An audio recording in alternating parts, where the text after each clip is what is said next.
So the ban list is dropped, and I didn't think we'd be back talking about this so soon, but more Chimera. Hey guys, Otaku here, back with another competitive Yu-Gi-Oh video of the Chimera variety. So about 2 weeks ago, I uploaded a Chimera video going in depth about the combos, how to play around a bajillion different hand traps, and the deck build of the current format at the time. Which, by the way, the link will be in the description below, even though we will be kind of touching up on that in this video as well, but there are still some valuable things that you might want to hear in that video. But in that video, I did also talk about some possibilities and some changes that would be made based on what could have possibly been hit on the ban list. But some things were hit that I wasn't entirely expecting. The card that we all knew was going to get hit that we are running in Chimera is Beatrice, and realistically, it doesn't do a whole lot. We didn't absolutely need her, but she did help play around stuff like Nibiru. And then, at least in my build, I was running Appaloosa, and sure enough, she was gone as well. But the card that none of us was expecting was Lacrima got banned. And I've been seeing a lot of people online saying that the Fiendsmith engine is dead, or Chimera Fiendsmith is dead, Snake Eye Fiendsmith is dead, all because Lacrima is gone and so is Beatrice. And quite frankly, this is just untrue. These are people complaining that haven't really fully tested the engine out. Yes, the loss of Lacrima is a heavy hit. However, we still have Aerial Eater and we have Necroquip Princess, both of which just kind of take the place of Lacrima and just have bigger roles because Lacrima is gone. So the goal of today's video is, of course, going to be going over the new build of Fiendsmith Chimera in the current format, which really hasn't changed a whole lot, but also just talking about maybe other alternatives because the cards I have slotted in for those missing extra deck slots are not completely set in stone just yet. So we will talk about other alternatives if you choose not to use the ones that I have chosen. And although the combos really haven't changed a whole lot, I will be going over a couple combos to, get out the new end board pieces. But before we do jump on into the deck list, don't forget to leave a like on the video and subscribe to the channel if you're not already. About 80% of you that watch my videos are not already subscribed, so if you like competitive Yu-Gi-Oh content and even like Chimera as a deck, consider subscribing to the channel, supporting the channel, so I can continue to make videos like this one. Alright, so like I said, the build really hasn't changed a whole lot. The deck list is practically the same as it was in the last video I uploaded 2 weeks ago. The only major difference is I'm not running Tau anymore. I think that without Beatrice, Tau loses a lot of its value. And realistically, we're already at a 45 card count. We don't really want to keep going up. 45 is kind of like the happy middle where you're still seeing a very consistent hand, but also you're not seeing too many pieces of the agent package in your hand. So that way, you're just sitting on a bunch of bricks. Now, the perks of Tau being in the deck was that it did justify, having the Diabells in the graveyard at the end of your turns. That way you can make the Baphomet on your opponent's turn, dump the Tau, and then get the Diabells out that way. I didn't think it was worth it. After many, many games of playing the Chimera deck in general, even without Fiendsmith Engine, I've played Branded Chimera, I've played Pure Chimera, I've played Fiendsmith Chimera, I've even played Toy Box Chimera. Tau just, in the end, if you open Tau, never feels good. Even if you open Tau plus Gazelle or Tau plus a Fiend monster, it just never feels good, Tau being the illusion material, because you really just don't get anything off of it. So I did end up cutting Tau because also we lost Beatrice, and Beatrice was kind of the only reason I was still hanging on to Tau, because then I could dump the Tau off of Beatrice's effect on my opponent's turn, so that way I could still get him off. This time around, we don't have Beatrice anymore, so I just don't feel like we need Tau really at this point in the game. But from there, like I said, the deck build hasn't really changed. We are still in a Snake Eye dominant format because Snake Eye really hasn't changed all that much, except for their extra deck slots, but we are still running a bajillion hand traps. We are running 3 Ash Blossom and Joyous Spring, 2 Droll and Lockbird, 3 Infinite Impermanence, that we're running the Triple Tactics Talents, which can be going first or second, depending on if you get hand trapped. We're running the 3 Bestials and the Called by the Grave. Now, I have thought about putting Bestials in the side deck and putting Nib in main instead. However, I just think with the Fiendsmith engine being a little bit more fragile now that Lacrima is gone, once you banish their materials, they're banished for good for the most part, that I think the Bestials punish a lot more with Lacrima gone. So I just think they're way too good. Not to mention they're level 6s, which justify our rank 6 plays. For now, I'm still running Bestials in main. We are then, of course, running the normal ratios of 2 Baphomet, 3 Codal, 1 Diabells, 3 Gazelle, 3 Mirror Sword Knight, and 3 Chimera Fusion, along with the Agent package of 2 Chain, 3 Patchwork, and 2 Poly. We are running the hero package still of a Dusted Gold and Sinister Necrom because it still bridges into the Fiendsmith engine, which is still 1 Luri, 2 Engraver, and 1 Tract. Now, I have considered cutting Dark Fusion. This is one that I'm still toying with the idea. The perks of Dark Fusion being in the last iteration of the build was that Lacrima could use its effect to add Engraver to hand, Engraver to get Tract, and then Tract to get the gold you shuffled back earlier in the combo, and then gold to get Dark Fusion into the combo. The problem here is that we're not really getting Dark Fusion in our hand unless we open it or we use a Dusted Gold's effect from our hand, which involves us opening a Dusted Gold. That being said, if we do open Dark Fusion, it is just very feels good because the monster we summon off of it cannot be targeted by card effects. So if we don't have Kotal Engrave just yet, we can kind of protect ourselves still. The issue, again, is just getting to it. Sometimes this is just a card you will not see the whole duel, whereas we could pretty much guarantee every time we were going to see it at some point in the previous combo, but with Lacrima gone, it's a little harder. So I have considered cutting it. I'm still running it at the moment, but it is on my radar to possibly just cut it, get one less card into the deck. As for the extra deck, which has changed severely, we are running the Aerial Eater. In my last video, I said I just didn't think Aerial Eater was worth it, but now that Lacrima is gone, I do think it is worth it. I've played a lot more combos and a lot more versions of the deck now that I do think Aerial Eater has more value than I gave it credit for. That being said, if Lacrima was still around, I'd still be running Lacrima, not Aerial Eater. The perks of Aerial Eater is that it dumps a Fiend. So if you open a hand that does not get you to the Chimera part of the deck, you can use Aerial Eater's effect to dump Baphomet and then link into the Muckraker to get to Baphomet. And then yes, you cannot summon anything other than Fiends, and after Baphomet's effect, nothing other than fusions, but you can obviously bridge into more stuff into your extra deck, or you can even just set up a board that can still put up some good defense against an opponent depending on what they are playing. So yeah, I will admit I was wrong. Aerial Eater is a lot better than I thought, but I still think it's not as good as a lot of people in my comments were giving it credit for. Then we are running 2 of the Baphomet still, because again, it's the most flexible card in your extra deck. We are running 1 of the Chimera Illusion Beasts for OTKs, 1 of the King of Phantom Beasts for the hand rip. Again, you're not really getting that hand rip off more than once in a duel. Most likely you're summoning it turn 1, ripping from their hand, and that is it. You don't need to summon this card again. 1 of Guardian Chimera. I've seen people running 2 of this. I just don't think 2 is necessary. There are ways to get this back into the extra deck. You can use Sequence to put this and a Fiend or an Illusion back to make the Fusion Baphomet.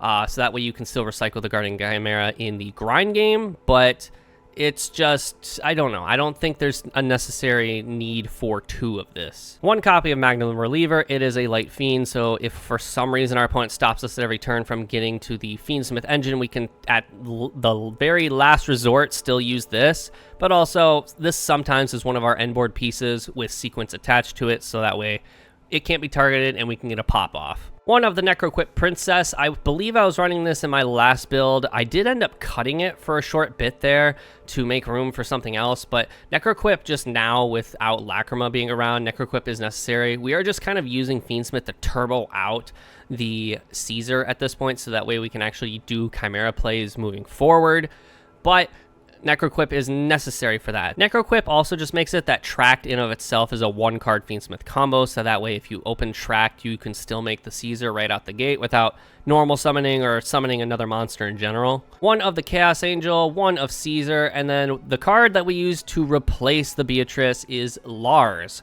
Lars is kind of one of the iffy spots. So one of the big things that I was struggling with when building this deck after the ban list was that with all the 6s that we're running in the deck, it felt weird not to run more than 1 rank 6 other than Caesar, especially one that's generic. A card that a buddy of mine was talking about was Wallow, founder of the Drudge Dragons, which essentially has graveyard play with your opponent. But I felt like this was only good in the mirror match. I know some Snake Eye players are looking at this so they can use it to, essentially take advantage of their opponent's deck by, using their cards to their advantage, or preventing their opponent from actually playing by stealing something out of the graveyard that's necessary. And this is a card that is still very much on my radar, but for now we are looking at Lars. This card was also competing with the Fiendsmith Desiree, but I just felt like Lars was a lot easier to make because you just needed to get 2 level 6s on the board, whereas Desiree, we essentially had to guarantee that we had 3 light fiends in the graveyard. Now granted, we are running more light fiends than most decks are currently, especially with the Dusted Gold, so we can kind of guarantee we do that.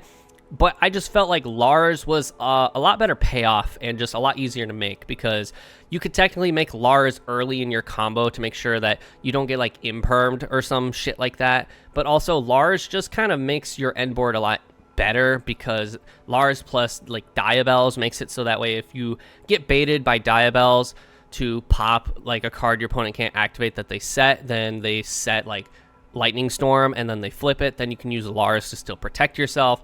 I just felt like Lars just had a better payoff than Desiree. Desiree can do the same thing kind of, but I just felt like it was a little harder to make, more resources that realistically you don't really want to put back in the deck all the time. Now, a card that I really was happy to be able to fit into the deck was Cross Sheep. Cross Sheep was a card that I know some Chimera players were already playing, but this was a card that I just really couldn't figure out where to fit it in the last iteration of the build. But now that we have lost Appaloosa, I decided to throw Cross Sheep into the mix. Cross Sheep is just really good. If this card's pointing at a fusion monster and you special summon a monster to an arrow it points to, then you can bring back a level 4 or lower monster from the graveyard, usually being Mirror Sword Knight if you can afford it, but I have brought back Gazelle, I've brought back a Dusted Gold, just realistically for link bodies or just further plays. Big problem that I had with an older version of the build was that there were just hands sometimes where I couldn't get to the Chimera engine because I didn't see any illusion monsters, so I was just running full Fiend pile, essentially. So Cross Sheep just helps bridge that gap. Cross Sheep being a beast means that you can go into Chimera the King of Phantom Beasts for a hand rip, or you can go into Baphomet if, like I said, you only open Fiends and you can't get to a Fiend monster because you don't have an illusion monster or a beast monster to go into your Baphomet. So just realistically, Cross Sheep kind of bridges that gap if you get one of those kind of hands, which does happen at times. Then we have the Fiendsmith Requiem and Sequence, because Fiendsmith combo still, of course. And then we have Muckraker. Muckraker is just a very valuable end board piece because, as I mentioned in the last video, you can use it to tribute a Fiend if you get like Lightning Stormed or something to protect the rest of your board. But you can also use it to just kind of battle phase gimmicks, essentially. But also, Muckraker helps you, once again, bridge into a problem that you could possibly be running into where you can't get to your Chimera Fusion. Chimera Fusion does a lot of heavy lifting in the Chimera deck. Crazy, I know. But there are hands sometimes where you just cannot get to Chimera Fusion, or your opponent hand traps you when you would get to it, and Chimera Fusion you really need, especially for interacting on your opponent's turn. So Muckraker, you can use it to hopefully special summon the Baphomet from the graveyard. The problem with Chimera is that we don't really want to be resolving Baphomet unless we are doing it at the end of our combo. So we are pretty hesitant on even summoning it off of Mirror Sword Knight because we don't want to lock ourselves into fusion monsters. So it's because of that that we are a lot more exposed to stuff like Ash Blossom on Gazelle or Imperm or whatever sort.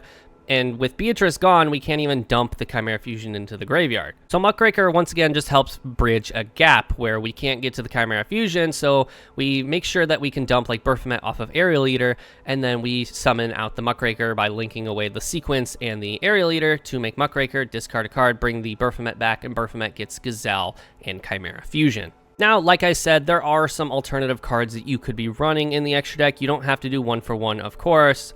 You could decide not to run Aerial Eater. You could decide not to run Necroquip. Necroquip's really good because you can also discard Codal off of its own effect, and then the Necroquip will draw you a card. So that gives you some card advantage. You can decide not to run Lars. You can decide not to run Cross Sheep, possibly even Muckraker. But cards that you could substitute in, like I said, this is a card that a couple buddies and I are experimenting with because it has graveyard interruption, essentially, and graveyard play. It can also just give you a body, and also 100 attack and defense for each card in your opponent's graveyard. Can also make it so it's hard for your opponent to swing over your monsters because it's just all monsters you control gain this attack and defense. A play that a buddy and I were also talking about is that you can summon Wallow, and then on end phase when you rip a card out of your opponent's hand, you could just use Wallow to steal it if it's a very valuable card. If your opponent imperms you at some point in the combo, you can use Wallow to steal the imperm and use their own imperm against them, especially if you don't end on one. Imperm is just really good of a card, as we all know, and so being able to just steal their imperm and make sure that you have some form of interruption if you don't already is just very good. So this is a card that we're experimenting with. Another card that you could also be running is like Typhon Starslayer. I personally wouldn't do it, but you could run it. SP Little Knight is a card I did consider. We weren't running it in older iterations because we really couldn't fit it, but we really didn't need it. But now in this version of the build, you could technically justify it because SP Little Knight is just a really good card. It could be a good end piece, but also there are just times where you can't summon both the rank 6s, and you just really want an impactful link monster on the board other than Muckraker. So Little Knight could still be a good card to put in the deck. And then the last card, I mentioned it before, is Fiendsmith Desiree. If you feel like Desiree is a better card than Lars, I implore you to run it. They're pretty much doing the same thing. I just personally found that Desiree was the high risk, high reward. Essentially, Desiree is a very powerful card, and also when it's destroyed, obviously it can get rid of a monster on your opponent's board, so there is some benefit if your opponent gets it off the board, but the name of the game is to prevent that, so we are running Lars to kind of further expedite our plays. But if you feel like Desiree is a lot better of a choice, then by all means, go for it. And then the last card I want to talk about is M7 Ptolemy. You could technically make Aerial Eater and then dump a Fiend and then use Ptolemy to add a card back to the hand, whether it's the Fiendsmith Engraver or any monster that just managed to find its way into your graveyard. I couldn't really fit it. I considered it. I play tested with it, and it just always felt like he was clogging up a spot because he wasn't always ideal. But you could technically use him to still add back the Adjusted Gold from the graveyard and then gold effect to get the Dark Fusion. So we're going to start by just doing the basic combos. We are going to assume our opponent has no hand traps in this combo, and we are going first. That being said, we are still going to put into practice what we would do if we are trying to play around certain hand traps, i.e. Droll and Lockbird and Nibiru being the biggest hitter. So we're looking at a hand of Infinite Impermanence, Gazelle, Ash Blossom, Fright for Patchwork, and Fiendsmith Engraver. In this example, we are mainly looking at the fact that we don't have any sort of fusion spell or poly, so we have ways to get to them, so we have to prioritize getting to them to further play around Droll and Lockbird. The easiest way to play under Droll and Lockbird is Chimera Fusion. That way we can still guarantee we're going to fuse at least twice on our turn without adding any further cards to hand. So to prioritize doing this, we would normally want to prioritize playing around Nibiru, but this hand doesn't justify it because normally we could just activate Engraver, add Tract, but if our opponent has Droll and Lockbird, that shuts everything off, and from this point on, we can't really play. If we get drolled after adding Tract, we can't fusion summon. So we are going to start by normal summoning the Gazelle and using its effect to add to our hand the Chimera Fusion. The reason we want to add Chimera Fusion, not level 5 Fiend, is because, again, if we get drolled after Gazelle's effect, we can't fuse. At least under this hand, if we get hit with Droll and Lockbird, we can just use Chimera Fusion to fuse away the Engraver and Gazelle to make Chimera. And pretty much we just end on Chimera plus Imperm plus Ash, and we get the hand rip, so our opponent starts with 2 less cards in hand. But other than that, you know, we're praying. But a lot better than ending on a Gazelle, Imperm, and an Ash. So we are on Summon 1 at this point. I will just spoil it. We will get to Summon 5 before we get out a Caesar. But we are going to make sure we manage our graveyard in our hand in a way that if we do get hit with Nibiru before we can get to Caesar, we can kind of crack back. From here, we're going to activate the Fright for Patchwork, because if we don't get hit with Droll and Lockbird at this point, we just know they don't have Droll and Lockbird. So we are going to add the Edgemp Chain and the Polymerization to our hand. One thing to also note here is that if they had Imperm, they realistically should have used it on Gazelle. There are worlds where people have held it. They don't use it on Gazelle. They try to hold it for one of the fusions. I don't think that's a good play. If I'm normal summoning Gazelle, I'm trying to prioritize getting the Chimera Fusion 9 times out of 10. But there is also a world where I already have Chimera Fusion and I'm trying to bait it. Because if you do have Gazelle in hand and Chimera Fusion, I think it is always just smart to still go for your normal summon, try to bait out any sort of target negation like Imperm or Veiler, and then dodge it, and then you have 1 less card in your opponent's hand to worry about. From here, we are going to activate the Polymerization. The reason we go for Poly here is that if we are playing into a fully established board at this point and they have like some way to target to pop the Gazelle, then we can go Chimera Fusion as a chain to still utilize the Gazelle as material, but also Chimera Fusion just, again, further helps us make plays. Poly Engrave makes it so that way Guardian Chimera can't be targeted. We can also put it back with the Magnum the Reliever. There's a lot of plays that could be made with Poly being Engrave right out the gate. So we're going to activate Polymerization here, fuse away the Gazelle and the Edgemp Chain to make the Chimera King of Phantom Beasts. We will go chain 1 Gazelle, chain 2 Edgemp Chain, chain 3 Chimera. So chain 3 we will rip on end phase. Chain 2 Edgemp will add the Fright for Patchwork, and chain 1 we'll be adding the Nightmare Apprentice. From here, the world is kind of our oyster. We have many ways to just keep playing the game. We will be activating the Fiendsmith Engraver here at this point, so that way we can add the Fiendsmith Tract. Again, we know our opponent doesn't have Droll at this point. We've done so much adding, they should have Drolled us by now. So we will be adding the Fiendsmith Tract to hand. We are on Summon 2 at this point. Like I said, we will get hit with Nibiru long before we get to Caesar, but we're making sure we can crack back if that is the case. We will activate the Fiendsmith Tract here, add the Luri, discard the Luri, and special the Luri. From here, it is just Fiendsmith combo. We will link away the Luri for the Requiem, activate the Requiem effect, tribute for cost, special summon the Engraver. We will use Requiem's effect to equip itself to the Engraver, and then we will contact Fuse for the Necroquip Princess. This is like summon 6 at this point, so like I said, we are under Nibiru range. We can't make Caesar here, but if we haven't been Nibiru'd here, we're about to make it so our opponent has to Nibiru here. We're going to go Engraver, effect Engrave, being able to put back the Requiem for cost, special summon itself, and again, if they don't Nibiru us here and they have it, they automatically are not going to be able to use that Nibiru, because we are going to Xyz summon into the High Wave King Caesar, protecting us from Nibiru for the rest of the turn. Now, what would we have done if we did get Nibiru'd there? Thankfully, we still have Nightmare Apprentice in hand, so we could use Nightmare Apprentice effect to add the Codal to hand, activate Codal, add Baphomet. Our end board would be significantly less powerful, I will admit, but we would still be able to set up a pretty okay board. We would end on a board of most likely Baphomet Fusion with Diabelle's Engrave and the ability to revive it back, plus maybe the ability to make Lars still. It's really hard to say because I didn't go through that play in this example. But we still would have very much been able to play the game. Baphomet would have also just been able to dump the Necrom. Necrom summon a gold, and then gold makes Sequence, and then Sequence just makes Aerial Eater, and just be able to continue to play the game still very effectively. The perks of Chimera is we do run plenty of level 6 Fiends, so we still can crack back even if we get hit with Nibiru, because we threaten Nibiru the moment we get 2 level 6 Fiends on the board. And if we do that early in our combo, we pretty much are forcing our opponent to early hit us with the Nibiru, or not to hit us at all. That being said, let's go ahead and proceed. We will do the Necroquip Inherent Summon, discard the Frightful Patchwork that is dead in our hand at this point because we have already activated Patchwork. Activate the Apprentice, add the Codal to hand. We will then activate the Codal's effect, discarding for cost, to add the Baphomet to hand. You could add Sword Knight here. That being said, Baphomet's going to help us get another body on board so we can continue to make rank 6 plays and just link plays and continue to play the game. There is a world where you went for Nightmare Apprentice before you made the Caesar, so that way you add Codal and then discard the Codal for Necroquip to draw a card. That's greedy, in my opinion, because you, one, don't know what that draw is going to be, but then you're also getting rid of the Nightmare Apprentice in hand that is going to be one less body in your hand to continue to crack back if you do get hit with Nibiru, because in that example, you don't have Caesar. A lot of the times that I can see myself getting the draw of Necroquip Princess, if I just go a little further down the line, I find myself getting punished, and I think that it is just the greedy play. Yes, that draw is very lucrative, but you do have to fight off that urge to get the draw every so often, because the draw could just be a dead card. From here, we are going to fire the Chimera Fusion. We're going to fuse away the Baphomet and the Nightmare Apprentice to make the Fusion Baphomet.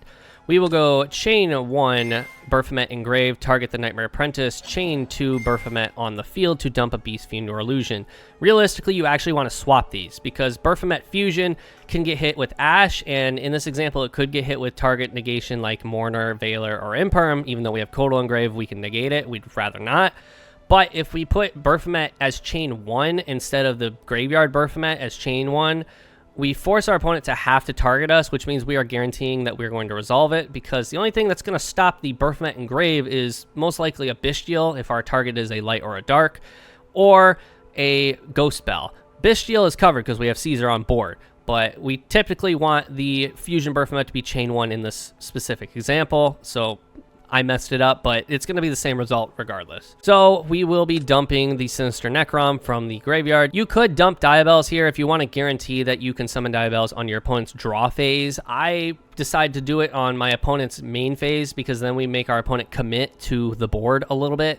so that way they have less cards in hand from the fact they're already going to have one less card to begin with. We'll then special summon the Nightmare Apprentice from the graveyard from chain 1, and then we will activate the Sinister Necrom effect, banish for cost, to special summon the Adusted Gold. Now we can really go into a lot of shit. You could go into the sequence here because we do have a Light Fiend on board and make Aerial Eater. The issue is that all the fiends we want in the graveyard have already expended their effects, have already really done their thing. Sinister Necrom is already banished. Baphomet is already engraved, so we want to make Muckraker. We can already bring it back.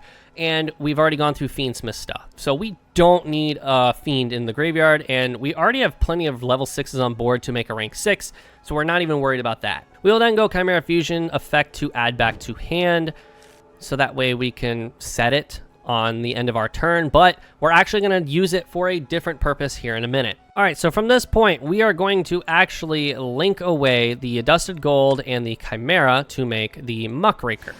The reason we're going to Muckraker is, like I said, sequence just isn't worth it. It doesn't go anywhere. It just kind of leads to a dead end, and it actually ends up with like less bodies on board and an even less impactful board.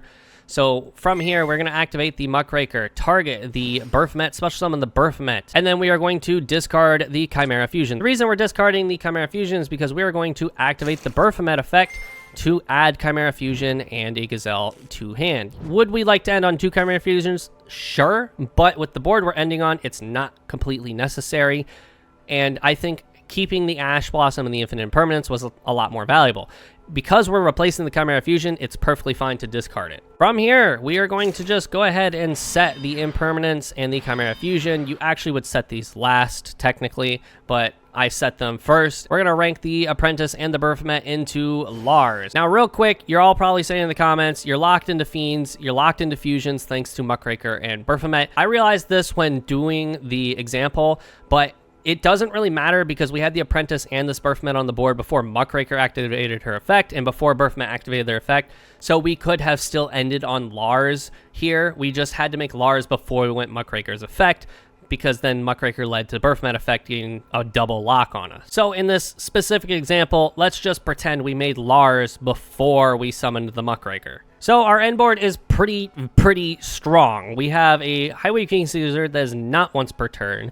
We have a Muckraker with the fodder of Baphomet on board to be able to tribute it, to be able to save ourselves from Lightning Storm, because we don't have Diabells on board just yet. We don't even have her engraved. We have Chimera engraved ready to summon her, but we currently don't have her in the graveyard. We then have Lars on the field ready to negate any board breaker, and the perks here is that if they activate Dark Ruler No More, we will just chain Chimera Fusion and then chain Lars target the Dark Ruler No More. This will also result in us fusing into the Fusion Baphomet, fusing away Baphomet and Gazelle on board to be able to make the Baphomet to dump the Diabells. So on the resolution of that chain, if they activated Dark Ruler No More, we will then just go Chimera, summon the Diabells we just dumped from the graveyard, and from there, the rest is history. We have an Impermanent Ash ready to stop any further crackback they try to do, and again, the Caesar is ready to go. All right, so we're gonna go ahead and try and play around some hand traps. I already went over how to play around most of the hand traps, and the lines haven't completely changed, but the end board somewhat has. So I think it is only fair to once again go over how to play around some of the hand traps. The biggest one being Nibiru. Nibiru can hurt this deck a lot if it is well timed and you are not well maintaining your graveyard in your hand, so that way you can crack back. So if we open Tract or Engraver and they don't have Droll, mainly if we open Engraver and they don't have Droll, we can still do this.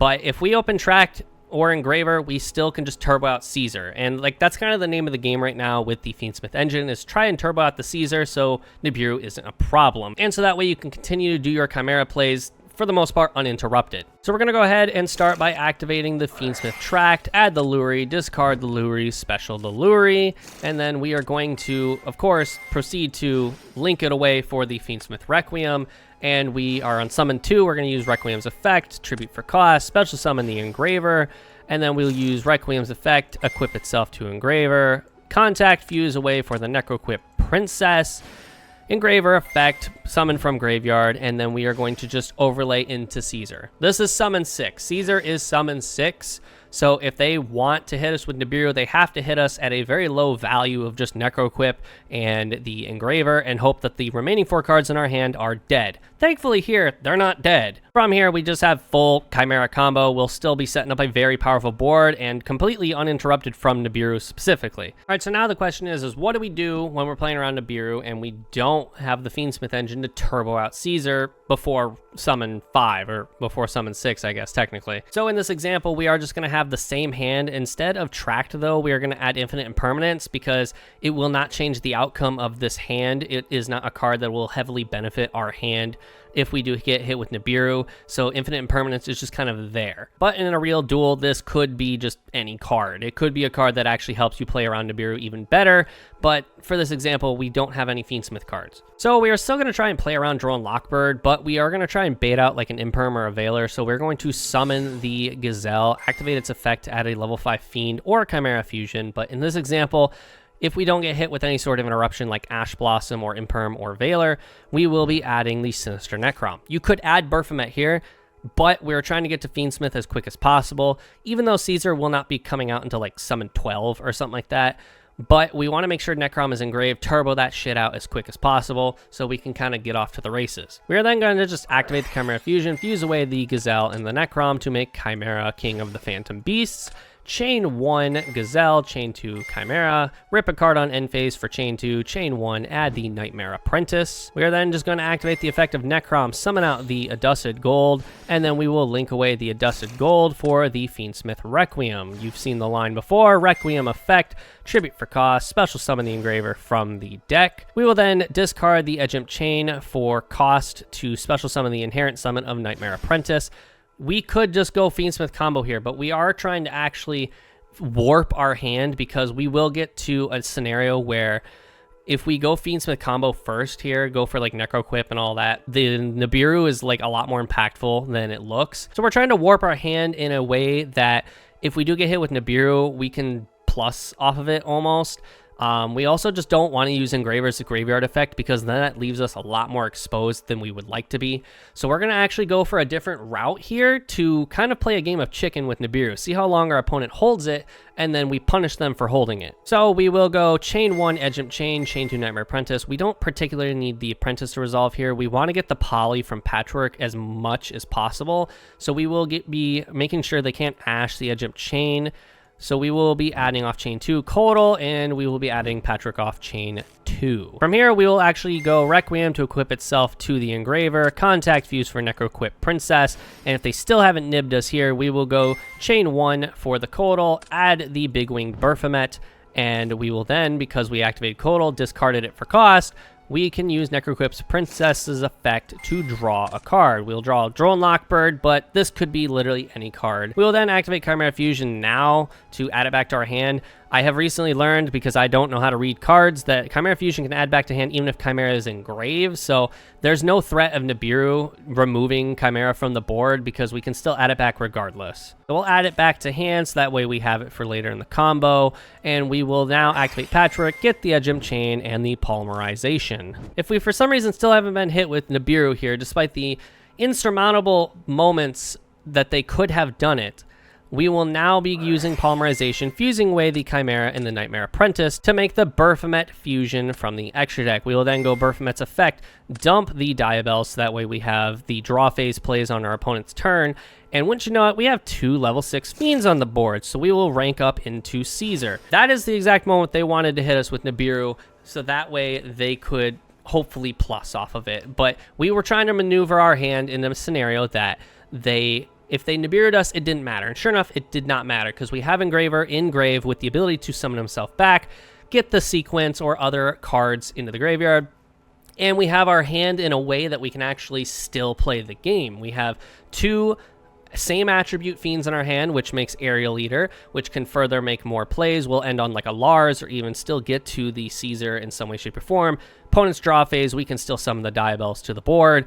We would be super unaffected by the Nibiru because our hand and graveyard are set up in a way that on our opponent's turn, we can still rebuild the board pretty quickly. But now if they chose to hold it, they can't really do anything about it. So we summon the Caesar, and From here, you could just make more plays, but I'm going to keep playing for the sake of showing you where to go from here. So we will activate the Chimera Fusion again, use its effect to fuse away the Edgemp Chain and the Baphomet to summon out the Aerial Eater.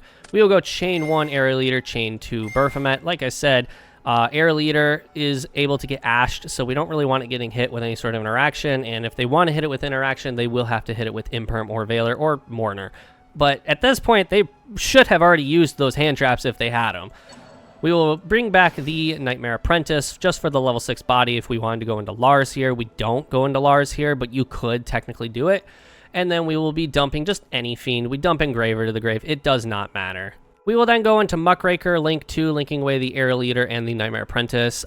In this exact play, I realized I hadn't done Engraver's effect, but it really wouldn't have made a difference is the problem here. Sequence wouldn't be able to get a monster out that I want to get out. I've already expended the Baphomet.